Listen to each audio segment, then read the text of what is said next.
What's the best exercise to tone up? That was a question we had yesterday at one of our one-to-ones, which we do at the start of our Kickstart, our summer Kickstart. If you want more information, comment below. And we sit down and put together a starting plan. It was like, you do lots of sessions, but what are the best type of exercise to tone up? And this is where it gets quite interesting, because you've got on the one side, it's like, I want to get fitter, I want to lose weight, I also want to tone up. And let's just define what toning up means. So that was the main goal here. Now, toning up is essentially dropping body fat, which you can 100% more effectively do through your nutrition, creating a calorie deficit, which we won't go into too much today, because ultimately the question was about how do I tone up, which is a big part of this, which is often misunderstood. Then you've got the part of building muscle. So toning up is essentially, morning always, building muscle and dropping body fat. Okay, so you've got building muscle, dropping body fat. That is toning up, that change in shape. You might notice your weight doesn't move as much as you'd expect, but you're fitting into a smaller clothes, etc. You might though, it's not in all cases. So what's the best exercise to do that? Well, we need a stimulus first and foremost to get the muscle in there. So the stimulus has to come from training. The best training stimulus for that is any type of resistance exercise. So that could be your body weight, that could be doing push-ups on the floor, push-ups on the wall, wherever you're at. Like, we meet you where you're at, your pace is the right pace on here. But we need to have overload over time. So it's all well and good doing a mix, and that's fine. But if you're specifically going, I want to tone up, I'm not seeing the muscle changes that I want to see. I want to shape up, I want to change shape. You've got your nutrition right, that's a given. The training, we need some type of overload here. Now, with resistance exercise, that could be lifting a weight, like I said, that could be body weight side of things, but we want to do it in a kind of structured way. So how are you lifting the weight? So this is a key thing.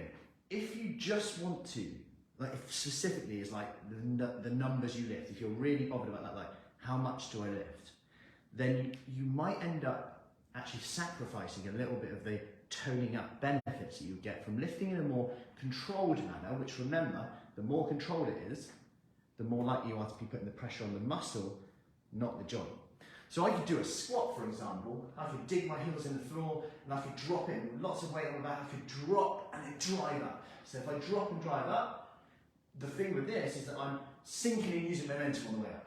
Whereas if I'm coming down, heels on the floor, my chest is up, I'm digging my heels down the weight like this, and I'm digging in. This is so much more painful, not as enjoyable, I must say. Everyone skips a part, but it gives you so much more results. I hold it at the bottom a little bit, not forever, and I dig the heels in and I slowly come up. 1, my muscles are working more. 2, my joints are working less. I'm protecting my joints a bit more.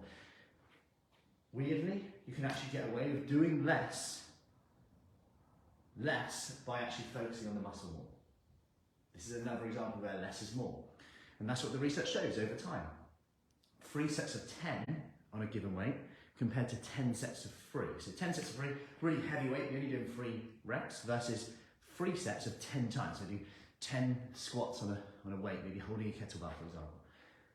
And they showed that they both built the same amount of muscle, but the people who did the 3 sets of 10 found that, I could have done more there, but they still got the same results. And that's the key thing.